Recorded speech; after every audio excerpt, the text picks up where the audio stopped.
If you have ongoing exposure to controlling people, it's a virtual certainty that you're going to experience blurry boundaries, which is why I've created the extensive online course called This Is Me, Establishing Boundaries with the Controllers in Your Life. There's a link below that will give you all of the details, and I hope that you would find it therapeutic.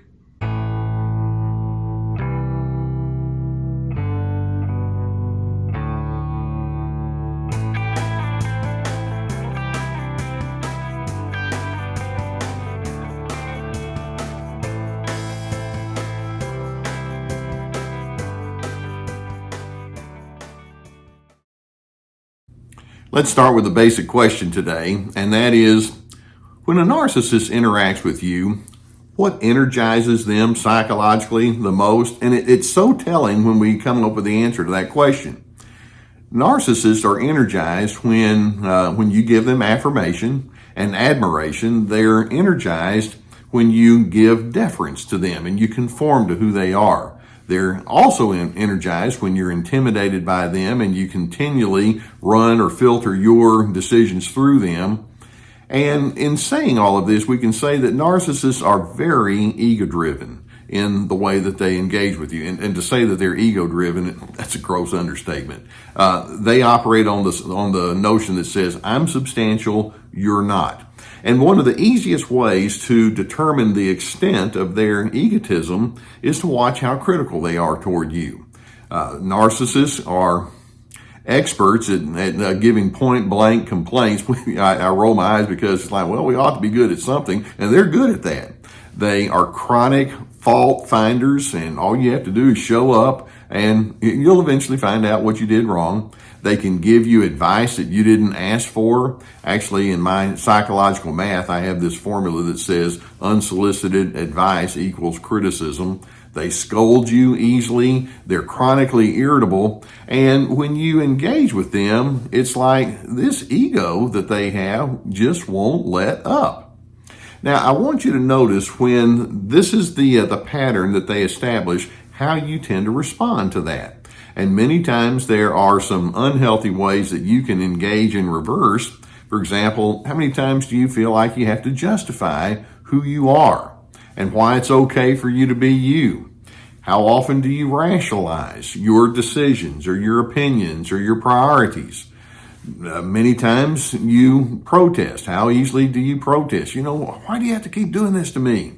Or sometimes do you find yourself going into a counter-critical kind of way? They accuse you, you accuse them right back. Do you sometimes collapse under anxiety, or maybe your anger starts running away with you? And what you do is you kind of have a me too reaction to them. And what it does is it simply keeps their game going, keeping in mind that they're highly competitive. And when you play the game, they won't quit until they've convinced themselves, at least, that they're superior and you're inferior. So I want to see if we can figure out how you can have a very effective way, and maybe even an unexpectedly effective way, to respond to this unnecessary criticism that narcissists in their egotism will throw toward you. And that's simply this.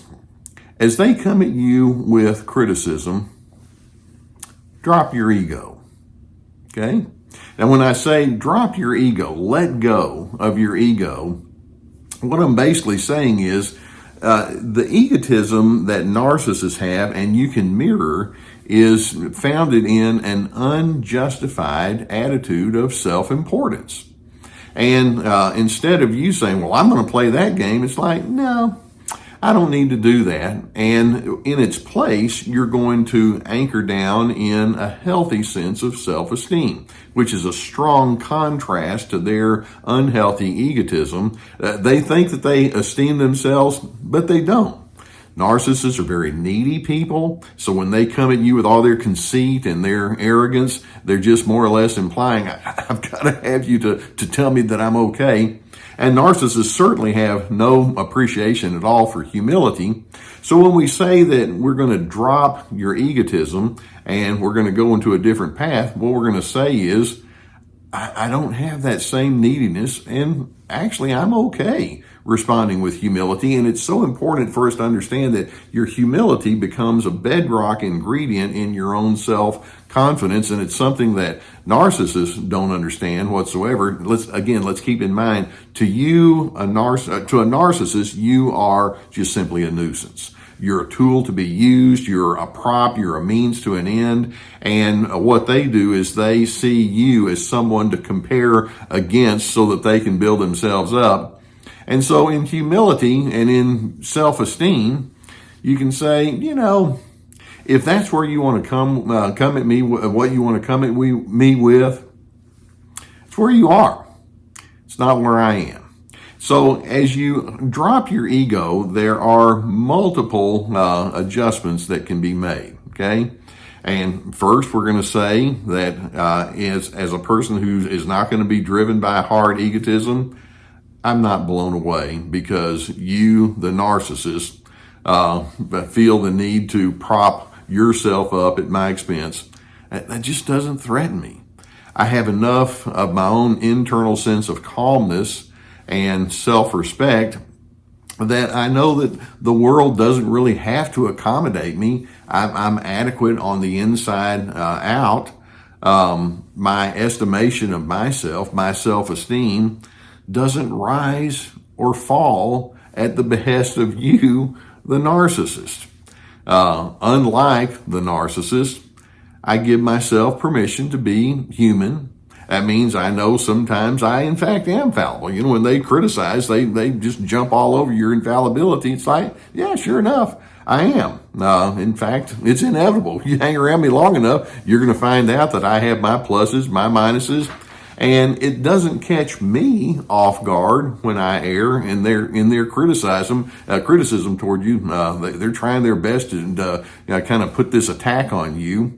When the narcissist continues to offer very freely the evidence that you are indeed that inerrant or that errant person, I'm hoping you can say, I'm just going to pull back and consider the source. I'm not dealing with somebody who's being very objective about me.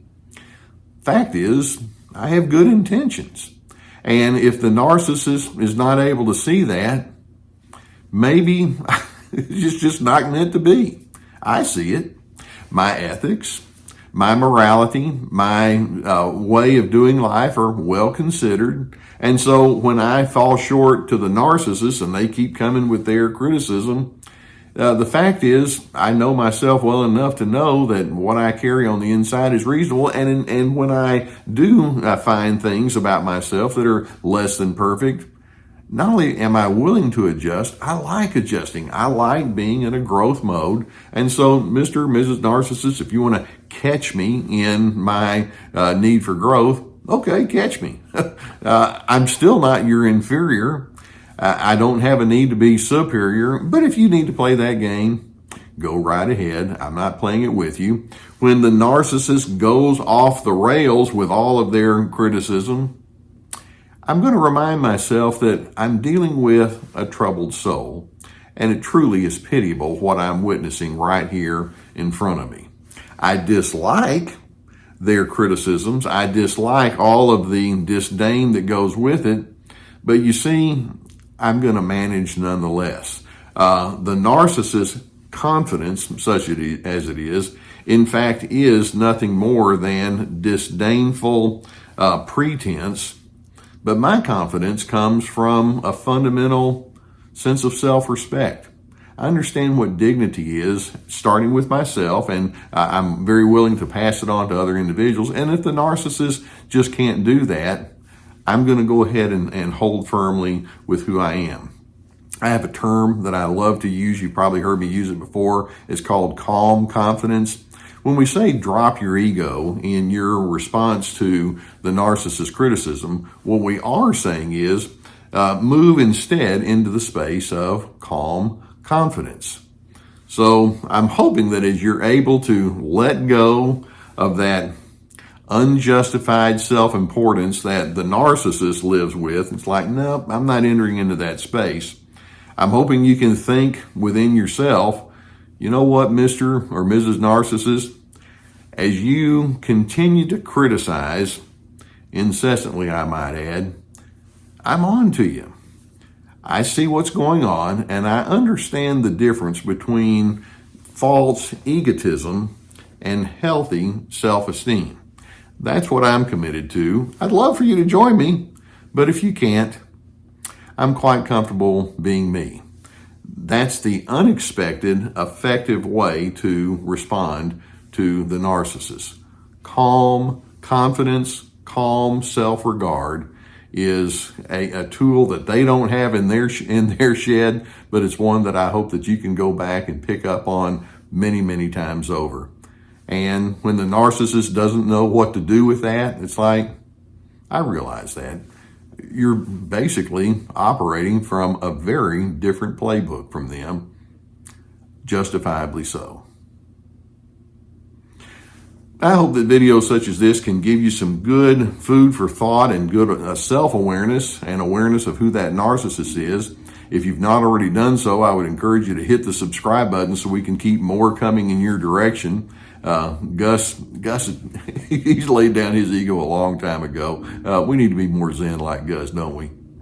If you have a need for therapy, and I know that many times as you're trying to sift through issues like this, that would be something that would be very apropos. I'm so pleased to be sponsored by the people at BetterHelp.com. Ever since the pandemic happened, we became very familiar with online therapy, and it's become a very effective way to manage that, and it allows it to be accessible to you, and it's accessible expense-wise as well. So if you have a need, we have a link below that will take you to a whole team of licensed professional therapists that you can select from. I would strongly encourage you to get the help that you need. Also, we have my therapeutic classes, my courses, and something like signing up for an online class.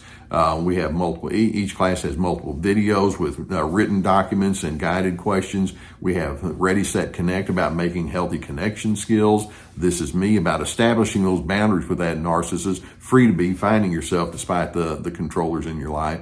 We have my podcast, we have my website, we have my books and other resources below. I genuinely appreciate you allowing me to be on your journey with you, and together we can see if we can make a difference, okay? Let's understand, in their criticism, narcissists are energized by you coming off the rails, but with your laying down your ego and holding on instead to healthy self-esteem that leads to calm confidence, I'm hoping that you can say, you know, be what you are. I'm okay with who I am over here. And when you criticize, it's just noise. I want to live in dignity, respect, and civility because I'm committed to being a person of genuine peace.